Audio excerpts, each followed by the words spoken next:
Oh, we're recording. What's up, YouTube? Welcome to the channel. Um, I guess while we're here, and while I got you guys here, let's talk about this vessel I have behind me. New to me, 1971 Chris Craft Lancer, 17-foot boat. Um, I guess it was supposed to be when they made it, it was supposed to be a cruiser, a recreational boat. This is going to be my fishing boat. That's in my price range, and I should add that I got this off Facebook Market with the proverbial caption, "It ran before it was parked." Um, so um, I just moved to upstate PA. Before I moved up here, I had to get rid of my other boats because I couldn't travel with them. Um, they were all out of commission anyway, and I just wasn't going to put any more work into them. So I got rid of them. And I definitely had plans on getting a new boat once I got everything settled and you know got my bearings, you know, getting my house settled. Um, and I cruise Facebook Market all the time. I'm always on Facebook Market. Anybody that know me know that. Listen, I'm always in a market for a good deal. And when I seen this boat, it was a damn good deal. The seller originally had it up for like 500 bucks. Um, it was a project for him and his dad, and they got it um, uh, in a bet or whatever the case was. Um, And like he said, oh well, the motor runs. It ran before it was parked. All we were going to do is just replace the floor and use it as a fishing boat. So I was like, that was a no brainer. Um, by the time I got to looking at it, they wanted $200 for the boat, and I was like, let's see if I can get it for a buck 50. Landed it for $150. And like overall, it was a nice boat. Like the hull was good, wasn't damaged in any way, shape, or form on the outside. The only problem that it had was they left it out in the elements and it needed a new floor. I said, well, I could put a new floor in. That ain't the most simplest thing ever. I'm a carpenter by trade. So how hard is it to replace the floor? So I got it and brought it home. Um, when I got it and brought it home, I mean it was a boat that was out in the elements with no cover. So anybody who has a boat or has done a project boat or whatever the case is, you already understand what I was in for. The floor was rotted. It was like crumbling sawdust. Um, so I knew what I was in for. So I started to rip the floor out. I ripped the floor out down to the stringers. Um, and before I got any further, I was like, let me test this motor out and make sure it at least turns over. And so I put a battery in it and I hit the key to start it. And sure enough, I heard that, I heard that knock where anybody who knows about boats that's been locked up or seized up, you know what the knock is. That proverbial click.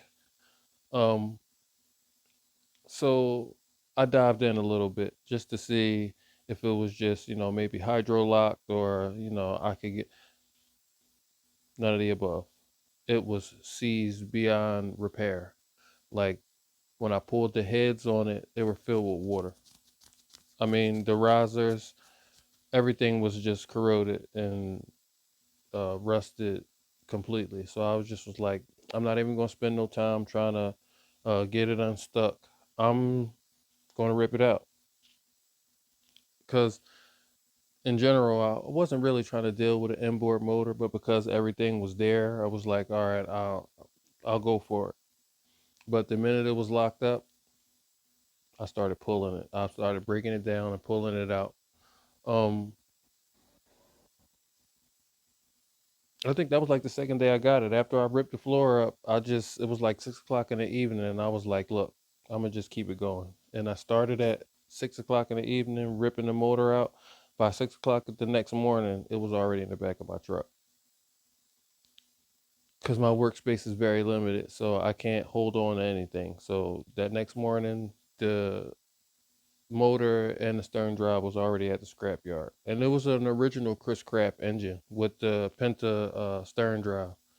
The stern drive was in mint condition, like it was perfect, but I wasn't gonna be the one trying to resell it on Facebook or jump on eBay and see.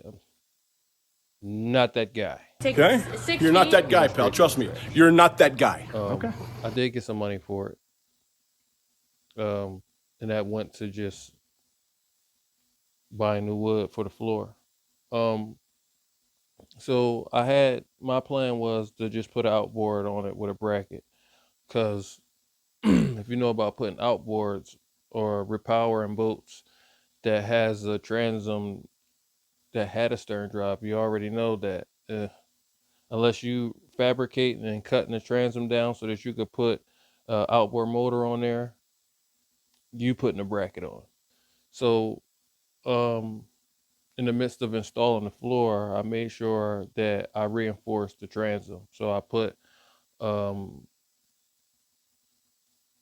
I cut some 1/2 inch plywood and glued them together and made some supports for the back transom from the floor up to the transom, and I glassed everything in. Uh, 5 layers of everything. Chop strand, 1408, 1708, it all. I just glassed it all in, because I'm a minimalist and I'm not trying to be spending thousands of dollars to repair something that I'm only thing I'm doing is fishing. I don't want it to look pretty. I'm not trying to compete with other vessels out on the water. I just wanted minimalist repairs that was going to get me out on the water.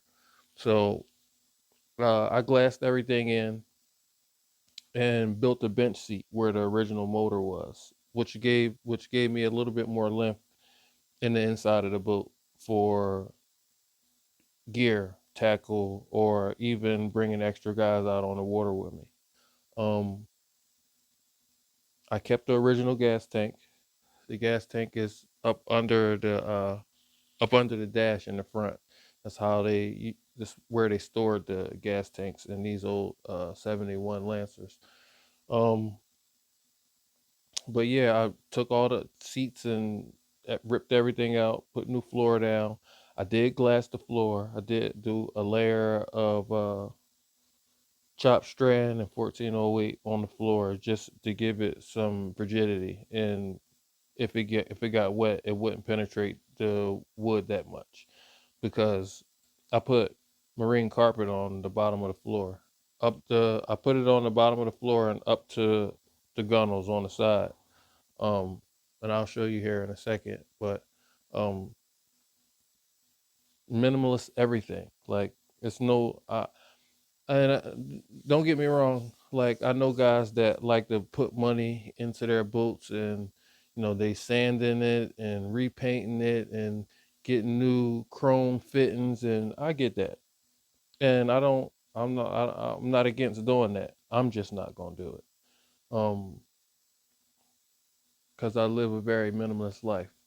And I do think it's more important things to put my money into than putting it all in my boat. Um, but yeah, I everything simple, everything. Bench seat. I got some pedestal. I got 4 pedestals that actually came with the boat. For 4 different seats that I'm going to eventually install. Um, but yeah, everything's simple. There's really no point in you know doing more than what's actually there on the boat. Um, because again, I'm not spending all my money on the boat. I'm not, and only reason I say that because I've done it in the past already.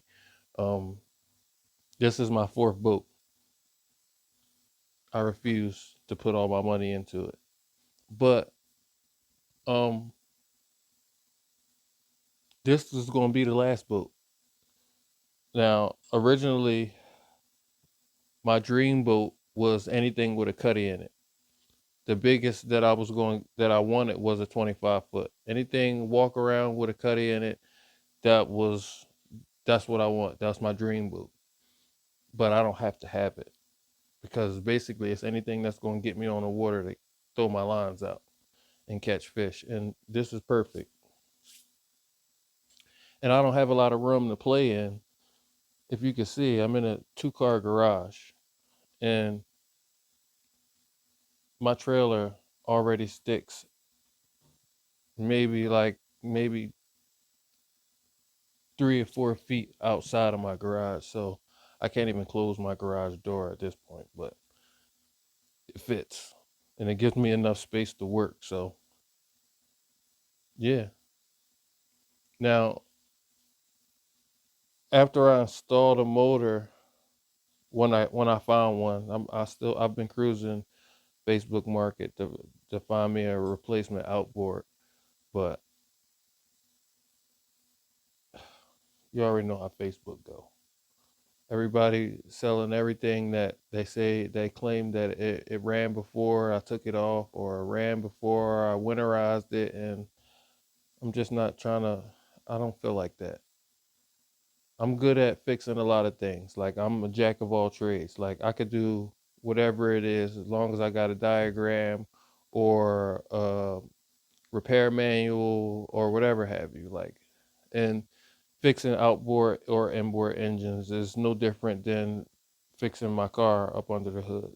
It's just everything's a marine grade. So I mean, but I feel like if I'm going to do an outboard, I want to use something that I know works. And I would love to get something brand new with a warranty and some paperwork for it, and that I know that it's turnkey. But in 2026, the prices of everything is inflated, and I don't see paying what they want for a brand new motor. I mean, unless I hit the lottery or something, then I might buy that walk around that I'm talking about. But um, I just want something that works. Um, I was thinking about just fabricating my own bracket, but I don't even want to do that. Like, I'd rather just buy a bracket and just throw the motor on it. And at this point, I'm not really too concerned about the horsepower or the brand. Like, I just want something that works. Being as though I don't know weight requirements or even if the supports that I put on my transom, if that'll hold, I don't want to put nothing bigger than 100 horsepower on here. Like I would even go as far as saying, give me a 50 or 60 horsepower, and I'm cool with that because I'm not trying to be speeding all over the the Delaware River or wherever it's going to be at. I'm it again, and also with this boat, it came with a kicker bracket on it, which was cool. And I was going, I went as far as just looking for a kicker motor, to just put a kicker motor on here and just use it for fishing. But again, I'm not boat savvy, so I'm not sure if that's going to be enough power to push this 17-foot boat around the water. Um, and I've been, I cruise YouTube to, you know, see the like watch videos on the power of the 9.9s and the small kicker motors, but mm, you won't know until you actually put it on your boat and do a sea trial. Um, but yeah, this is my new boat, and it might be a project for YouTube. I'm still debating whether I want to do that or not. But for the season and where I'm at right now, I just want to get it out on the water.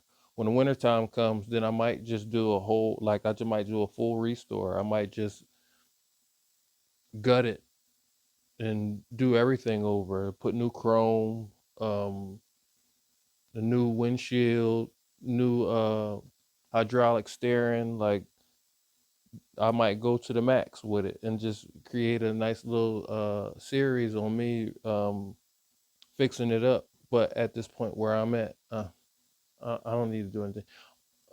I'm yeah, I'm not. I don't need to do anything to it. Because the trailer, for the most part, the trailer is solid. I mean, I got some spots that's rusted out and needs a good grinding and some new paint. But for the most part, everything's solid. Um,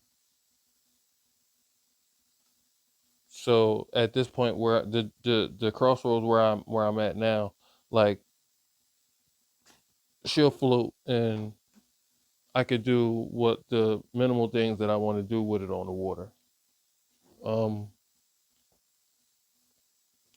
I've talked to a lot of people that I know who have boats and ask questions about outboard motors and weight requirements for the size, and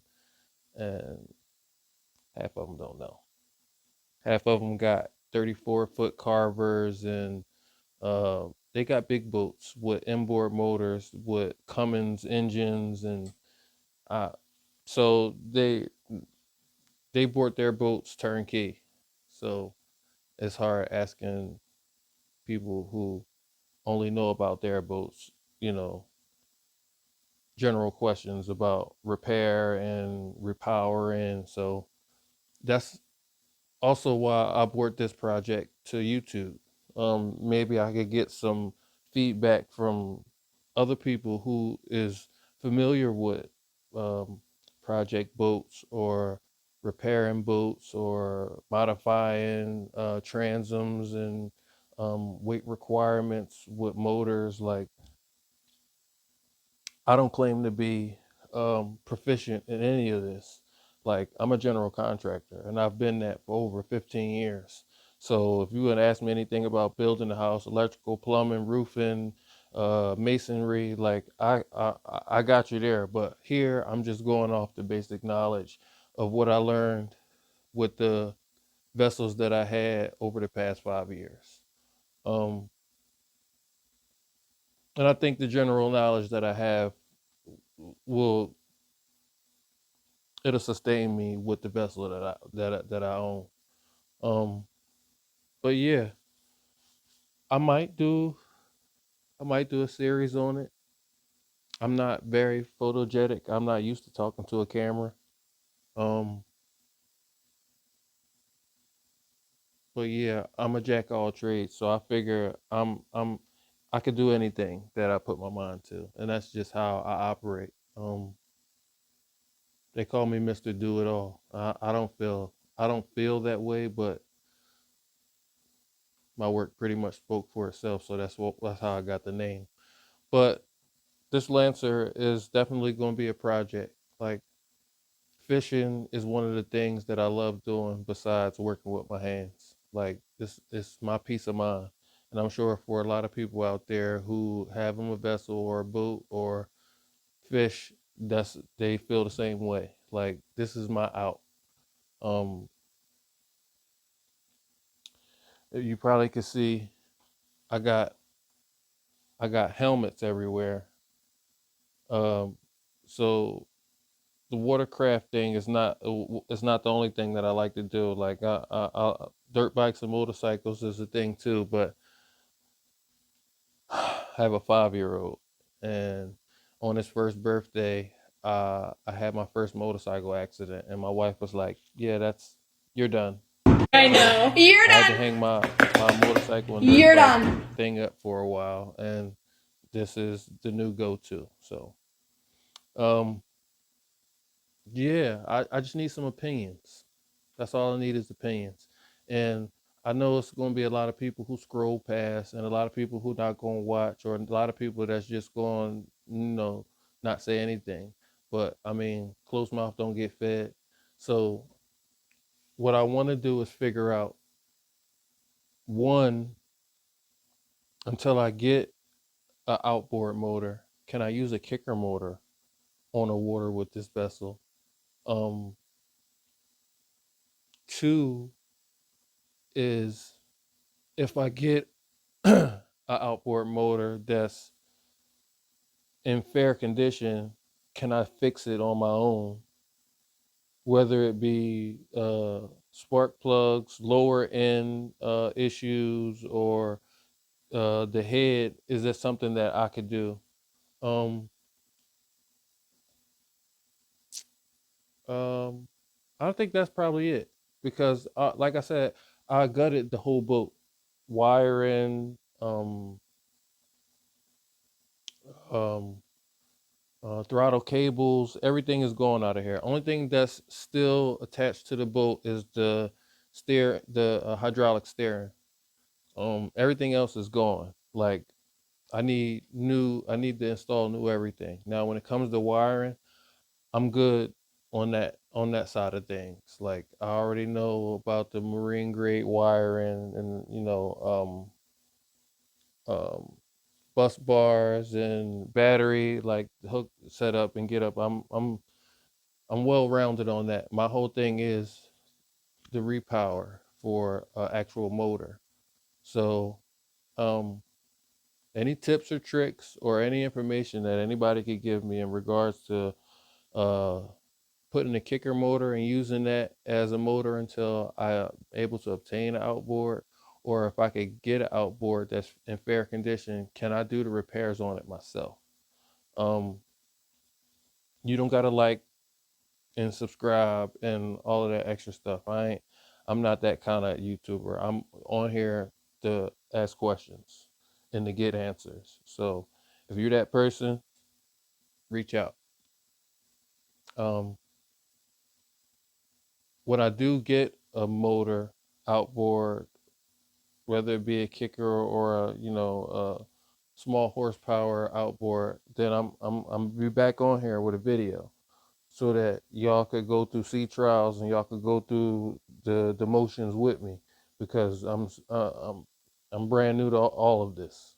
So um, stay tuned, I guess.